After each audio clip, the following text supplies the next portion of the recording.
السلام عليكم ومرحبا بكم في قناة ماي بسكوت. اليوم جبت لكم هذه الوصفة تاع البسكوي من أروع ما يكون. بسكوي سهل بنين وسريع التحضير، ما فيش مكونات بزاف، اقتصادي بنين خفيف طري هشيش. تقدروا حتى تعتمدوا هذه الوصفة باش ديروا كيكات عيد ميلاد او افراح او حتى طورطات. ديت هنايا قالب بهذا المول في 22 سنتيمتر في القطر تاعه و7 سنتيمتر في الارتفاع، تقدروا 10 في الارتفاع، يعني القالب اللي عندكم. دهنته مليح بالزبده ورشيته بالفرينه. هذه الخطوه جد مهمه باش ما يلصق لكمش البسكوي في المول تاعكم.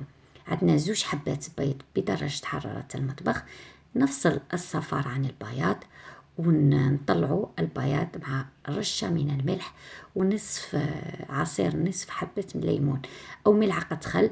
أنا نفضل عصير الليمون للنكهة أيضا باش تجي البنة تاع البسكويت تاعكم معطرة بذوق الليمون. هنا طلعت شوية البياض، نطلعوا حوالي 30 دقيقة. عندنا السكر اللي ندو، عندنا كاس إلا ربع. غادي نستعملوا مع بياض البيض نستعملوا نصف كاس، وربع الكاس المتبقي نخلوه باش نطلعوا به صفار البيض. هنا نطلعوا تدريجيا بياض البيض بالسكر حتى تولي عندنا اون ميرينغ بيان فيرم، يعني شادة روحها غاية. نخلوها على جنب ونجيبو صفار البيض نخلطوه قليلا حوالي 30 ثانية باش ما ينحرقناش الصفار البيض مع لو كونتاكت ديريكت تاع السكر. نضيفوا عليه ربع الكاس تاع السكر المتبقي. ما ننساوش الفانيلا، ديت كيس تاع فانيلا ونخلطوه مليح. من بعد نزيدو تدريجيا نصف كأس من الزيت، يعني الكاس اللي عبرنا به في الأول نكملوا به قاع المكونات. نزيدو كي نكملوا الزيت نطلعوا غير بشويه صفار البيض بالزيت. نزيدو نصف كأس من الحليب السخن، يعني حليب ساخن كي ديري صبعك ما تستحمليش الحراره تاع يعني سخن.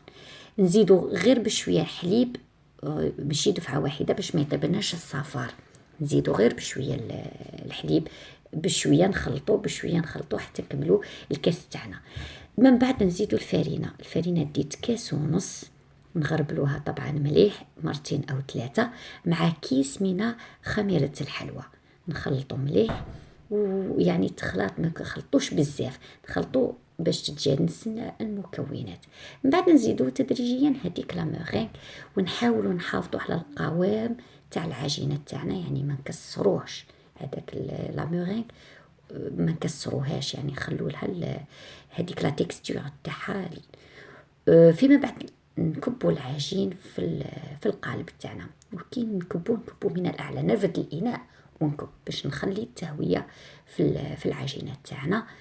نحكموا عود الشواء وندير هذه الحركات الدائريه، وطبعا ننفضوه مليح، يعني نخبطوه على طاوله العمل باش يكون مهوي ويخرجوا دوك الفقاعات. الفرن يكون مسخن، يا على 180 يا على 160 على حسب درجة الحرارة تاع الفرن تاعك. يا كان الفرن تاعك حامي بزاف ديري 160 درجة، إلا ما كانش حامي بزاف 170 180. شعلو من تحت، كي يطيب مليح البسكوي نشعلو لها من الفوق يتحمر. ولا كان عندك المروحة شعلي فقط المروحة ويطيب على من الأحسن ما بين 150 160، وخليه يطيب على غرضه وعلى راحته.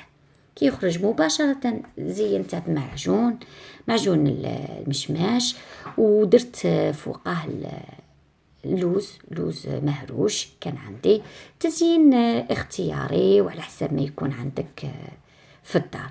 هنايا قسمت لكم قطعة باش تشوفوا كيفاش جا من الداخل، جا مهوي جا بنين من أروع ما يكون. يعني ما هاد البسكوي تالمون طري يدوب في الفم، يعني ما ماشي زعما بسكوي اللي يقهم تقدري تاكلي 3 قطع 4 قطع يعني وما يقهمكش. بسكوي ان شاء الله تجربوا هذه الوصفه. وصفه راهي ناجحه، سهله التحضير وحتى اقتصاديه، يعني بزوج حبات بيض، ماشي حاجه اللي تدي لكم بزاف المكونات. يتفتت غير وحده. ان شاء الله تجربوه وتكتبوا لي في التعاليق ان شاء الله الوصفه كيفاش خرجت لكم. هذا قسمت لكم، شوفوا كيفاش ينقسم وحده، طريبل بزاف وهشيش. ان شاء الله تجربوا الوصفه وتنجحوا فيها. هذا هو البسكويت تاع اليوم. هنا ولدي داق راه يقول لكم بلي جا شباب. نتمنى تعجبكم وصفة اليوم وتجربوها. نلتقي في فيديو آخر مع وصفة أخرى إن شاء الله.